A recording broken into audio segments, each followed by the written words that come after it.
Present continuous और present perfect continue में क्या फ़र्क है, आइए देखते हैं। इन दोनों सेंटेंसेस में फ़र्क जानने से पहले ये जानना ज़रूरी है कि प्रेजेंट परफेक्ट कंटिन्यू और प्रेजेंट कंटिन्यू का उर्दू और हिंदी तर्जुमा कैसे किया जाता है। यहाँ हमारे पास दो टेंस है, एक प्रेजेंट कंटिन्यूस का है और दूसरा प्रेजेंट परफेक्ट कंटिन्यूस। हालांकि टेंसेस यहाँ पर दो अलग अलग हैं, लेकिन इनका हिंदी और उर्दू मायना एक ही जैसा होता है और यहीं पर लोग कंफ्यूज हो जाते हैं और मिस्टेक करना शुरू कर देते हैं। और जहाँ पर प्रेजेंट कंटिन्यू इस्तेमाल करना हो वहाँ प्रेजेंट परफेक्ट कंटिन्यू इस्तेमाल कर लेते हैं और जिस जगह प्रेजेंट परफेक्ट कंटिन्यू को इस्तेमाल करना हो वहाँ प्रेजेंट कंटिन्यू इस्तेमाल कर लेते हैं। अगर हम देखें आई एम टीचिंग इंग्लिश और I have been teaching English, तो हिंदी उर्दू में इन दोनों का एक ही मायना बनता है, मैं इंग्लिश पढ़ा रहा हूँ, लेकिन स्ट्रक्चर दोनों का अलग है। I have been teaching English for 5 years, मैं इंग्लिश पढ़ा रहा हूँ 5 साल से। अब ये वाहिद सेंटेंस है कि इसमें एक इजाफी लफ्ज आ गया है कि मैं इंग्लिश पढ़ा रहा हूँ 5 साल से, और ये जुमला प्रेजेंट कंटिन्यूज में नहीं आता। बस यही एक छोटा सा फर्क यहाँ पर है, बाकी इनकी मीनिंग एक ही जैसे हैं। इन टेंसेस को समझने के लिए दो कंसेप्ट है हमारे पास यहाँ पर। पहला कंसेप्ट है ट्रेडिशनल कंसेप्ट, जो कि आमतौर पर स्कूलों और वीडियोस में पढ़ाया जाता है, और दूसरा सिंपल कंसेप्ट है ट्रेडिशनल कंसेप्ट।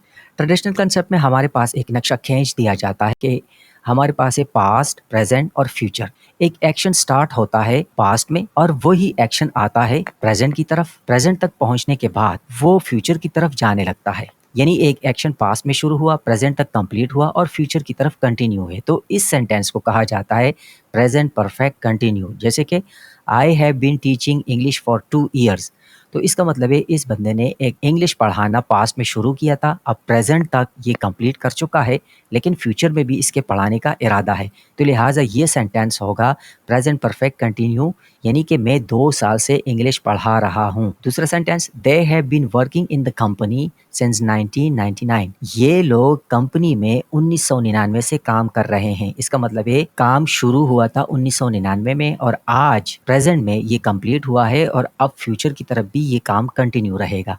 जबकि प्रेजेंट कंटिन्यू सेंटेंस वो होता है जो कि पास्ट में शुरू नहीं होता और न ही फ्यूचर की तरफ जाता है, उसका ताल्लुक बिल्कुल प्रेजेंट से ही होता है, प्रेजेंट में ही रहता है। सिंपल कंसेप्ट क्या है, जब हम किसी कंटिन्यू एक्शन की बात करते हैं तो हम उसे कहते हैं कंटिन्यू सेंटेंस, लेकिन जब हम उसी कंटिन्यू एक्शन में टाइम एंड ड्यूरेशन को ले आते हैं तो वही कंटिन्यू एक्शन परफेक्ट कंटिन्यू में चेंज हो जाता है। यानी एक सेंटेंस है प्रेजेंट कंटिन्यू का और उसी सेंटेंस में हम आगे टाइम और ड्यूरेशन को ले आए तो वो परफेक्ट कंटिन्यू बन जाता है। मतलब अगर किसी भी कंटिन्यू सेंटेंस में टाइम इन्वॉल्व हो जाए, चाहे वो 1 सेकंड का क्यों ना हो, तो वो परफेक्ट कंटिन्यू कहलाएगा, और अगर उसमें कोई भी टाइम एंड ड्यूरेशन नहीं है तो वो सिर्फ कंटिन्यू है। Example, time, continue action, duration. अगर हम टीचिंग की बात करें तो टीचिंग एक कंटिन्यू एक्शन है, जैसे I am teaching, he is teaching, you are teaching, ये एक कंटिन्यू एक्शन है। लेकिन अगर इसी टीचिंग से पहले हैव, हैज बीन लग गया तो इसका मतलब इसमें टाइम आ गया। अब मीनिंग हिंदी उर्दू में सेम रहेंगे, लेकिन हैव बीन, हैज बीन और एस एम आर को देख के हमें पता चलेगा कि अब ये कंटिन्यू एक्शन है या फिर परफेक्ट कंटिन्यू है। फॉर 2 ईयर्स ड्यूरेशन भी आ गई अब, कि अब वो कंटिन्यू एक्शन जो पहले कंटिन्यू था अब उसमें टाइम इन्वॉल्व हो गया और साथ में ड्यूरेशन भी आ गई। सिंपली एक कंटिन्यू एक्शन परफेक्ट कंटिन्यू में चेंज हो गया। इसी तरीके से वेटिंग की अगर बात की जा रही है, कोई वेट कर रहा है तो वो एक कंटिन्यू एक्शन है। He is waiting, she is waiting, I am waiting, they are waiting, ये एक कंटिन्यू एक्शन है। लेकिन अगर उसी एक्शन, उसी वेटिंग से पहले हम have and has been waiting लगा दे तो इसका मतलब है वेटिंग में टाइम आ गया। अब इसका मतलब ये हुआ कि सिर्फ इंतजार नहीं हो रहा बल्कि इंतजार काफी देर से हो रहा है, उसमें टाइम आ गया। सिंस 3 o'clock, अब ड्यूरेशन भी आ गई कि कब से इंतजार कर रहा है, 3 बजे से इंतजार कर रहा है। इसकी मीनिंग को अगर हम देखें तो वैसे ही कंटिन्यू की तरह आएंगे, सिर्फ स्ट्रक्चर को देख के, हैव बीन, हैज बीन को देखकर, और सिंस और फॉर जब साथ में लग जाते हैं तो उसमें टाइम एंड ड्यूरेशन इन्वॉल्व हो जाता है। इसी तरीके से सिंपली एक कंटिन्यू एक्शन परफेक्ट कंटिन्यू में चेंज हो जाता है।